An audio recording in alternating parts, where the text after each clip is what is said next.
Welcome back to Sister Circle Live. Our next guest is a Hollywood veteran who plays the vivacious Aunt Vi on Queen Sugar. All I know is that after that fishing trip, Ernest wouldn't take his eyes off Nova. He was so worried. And one day, he wasn't worried no more. Today, she's taking us on a personal development journey with her new book, The Little Book of Big Lies. Please welcome Tina Lifford. Yay!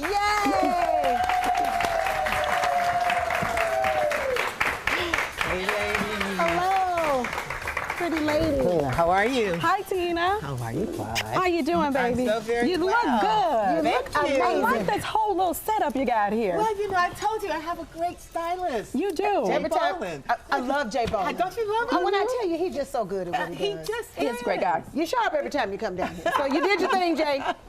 But aside from looking amazing, we're so glad to have you back because the last time you were here, you said you were going to come down here and talk to us about your book.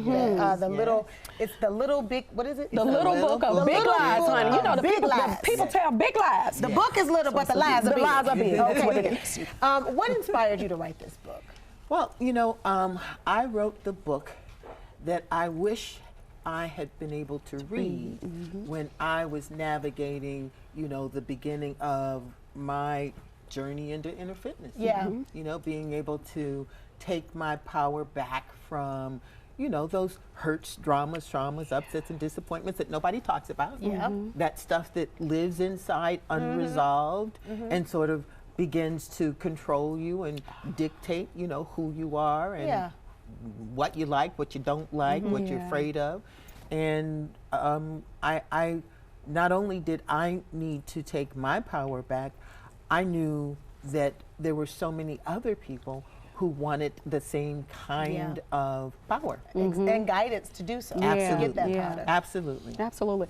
But let's just congratulate you, too, now.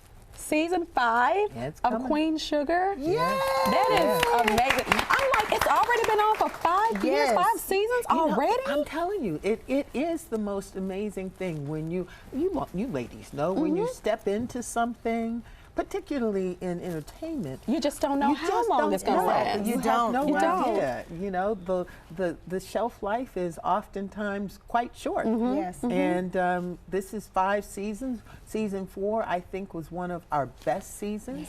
So for us to be able to actually be delivering in a way that has audiences in rapt engagement, that's exciting. Yeah, can you give us a little tea on season 5, just a little bit? I wish I could. I have no idea. I know that the writers of Queen Sugar are in the writing room right this moment. So you haven't started shooting yet? No, we don't start shooting until probably March. Oh, yes. Okay, well, we're then. excited Okay. So you can't give me any tea, I can't give you nothing. We are excited for season 5, but I am excited about the concept of inner fitness. Yeah. You know, I love fitness. I'm into fitness. I work out and all that good stuff. But inner fitness is something deeper, which I just love the whole concept of it. Can you talk to us about what inner fitness is and how it inspires you to become a trainer and a wellness coach? Absolutely. So first, I'll just define inner fitness. And that it is being fit on the inside. That's good. Developing the mental, emotional, and spiritual skills and practices that help us to reduce stress, to be more resilient, and to be able to thrive and be fully alive in our lives, right?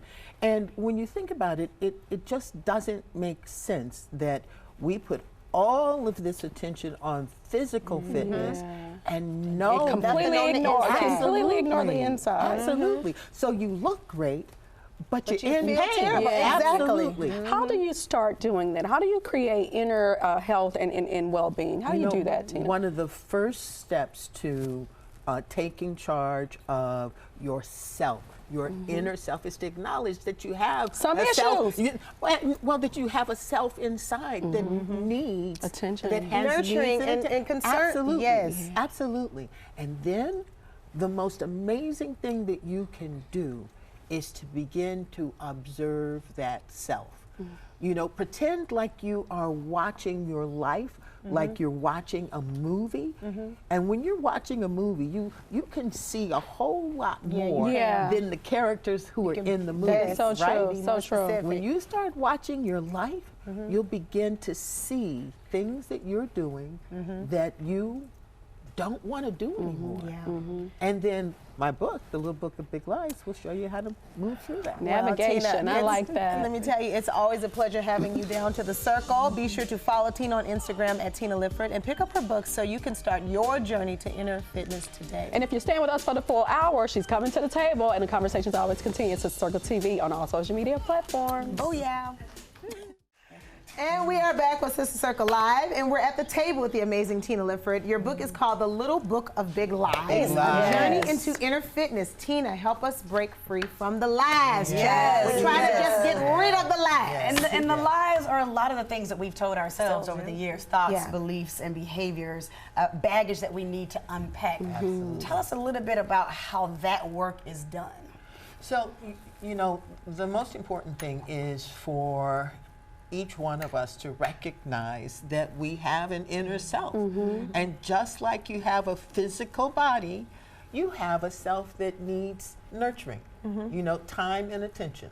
So, and in giving yourself time and attention, what happens is that you begin to discover ways in which you are just patterns, you know, unconscious patterns that are keeping you from actually living your best life. And one of the best ways to begin to observe yourself is to become aware of what you're doing without judgment. Without judgment. You know, if you are sitting here talking to someone and you discover that there are ways in which internally you know, I say, anytime you are in blame, in shame, in judgment, or in attack, you are actually being controlled by your surviving self, that self that is always in worry, doubt, and fear. When you are open and you are enthusiastic and you are hopeful and you have a sense of possibility, you're in your thriving self. And the surviving self has gotten most of our attention. Yes. And we've got to strengthen the thriving self so that we can take time and attention away from the surviving self, strengthen the thriving self, and then the infinite self that says, we got this. We are ancient. That's we really are good. as old as dust. And there are gut instincts and just an overall presence that exists inside of us that can never be hurt, harmed, or endangered, and can help us get through anything. I know that's that, but I mean, what else can you say after that? Right? Well, Tina, listen, all the we way know down. that the past is ever so present. We know that, and I'm sure that a lot of people will relate to that. You said here, feeling bullied by an old painful event and insecurity. Yeah, well, you know, we don't talk about it, right? But we all carry unresolved hurts, dramas, traumas, upsets, and disappointments until we do the work to resolve them. And again, if we're honest with ourselves, there is some event that if you haven't dealt with it already, this is an event that it keeps recurring. It's a way in which you secretly feel whatever it is you feel, and that thing keeps recurring. And when it is triggered, you feel out of control. And it can be from your childhood, it can be from something someone said. It doesn't really matter where it comes from. The fact is that we didn't properly process it because we didn't know how, right?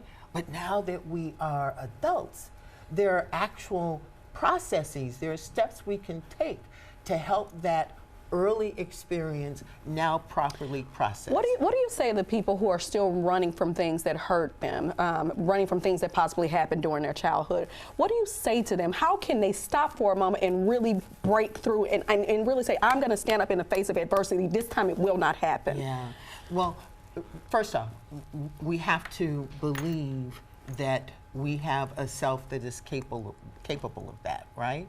And the Little Book of Big Lies asks you to redefine yourself as you know, creative, resilient, empowered to choose how you see and respond to anything, right? And worthy. So when we redefine our worth, we say, no, no, no, no, no. I don't have to give my life over to the past. I actually am capable of standing up to the past. We have not had enough people share with us openly about how we can stand up to the past. And that's why the Little Book of Big Lies details all the things that you need to do. At the end of every chapter, the 14 stories that actually detail some complicated concepts in a very, very simple and actionable way. At the end of each chapter, you have exactly what you need to do to take charge of that concept and put that concept in your life. Let me ask you this question, because sometimes we carry baggage that we don't even know that we're still carrying. Yep. Sometimes we think we're free from it, but sometimes there's that one situation that happens in your life, and all of a sudden it's attacking your life and your being and your inner self again. Yes. So how do we attack those kinds of situations? So what has to happen is just like with physical fitness, right? You have to learn the steps that you work with inside of yourself. Most of us don't know that there are things that we should be doing inside of our mind, ways in which we should be addressing the past in new ways. And when we do that, when we begin to do even a tiny thing differently, it begins to undermine the old habit. And the more you do it, the more you exercise these new ways of being, the more they undermine the old and destabilize the old pattern. So says the inner fitness. It's like an inner That's workout. exactly right. Doing the work. That's exactly right. My goodness. Well, we thank you so much for coming. We love you. I thank you Be sure so to follow much. Tina on Instagram at Tina Lifford to learn more and get her, your copy of her new book, The Little Book of Big Lies, A Journey into Inner Fitness, which I love.